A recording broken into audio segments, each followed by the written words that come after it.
Africa में पाए जाने वाला एक ऐसा पक्षी जो सांप को देखते ही दांत पीसने लग जाता है।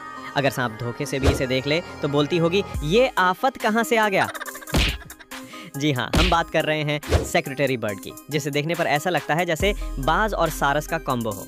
इनके लंबे लंबे पैर में इतनी ताकत है कि एक किक से सांपों की जबड़े फाड़ दे। जंगल की कुंफू मास्टर है ये पक्षी जहरीले सांपों को दूर से ही पहचान लेती है, फिर बुलेट की स्पीड से दौड़ती है और मारती है एकदम सटीक हाई स्पीड किक। इसका रिएक्शन टाइम इतना तेज होता है कि पलक झपकते ही सामने वाला ढेर।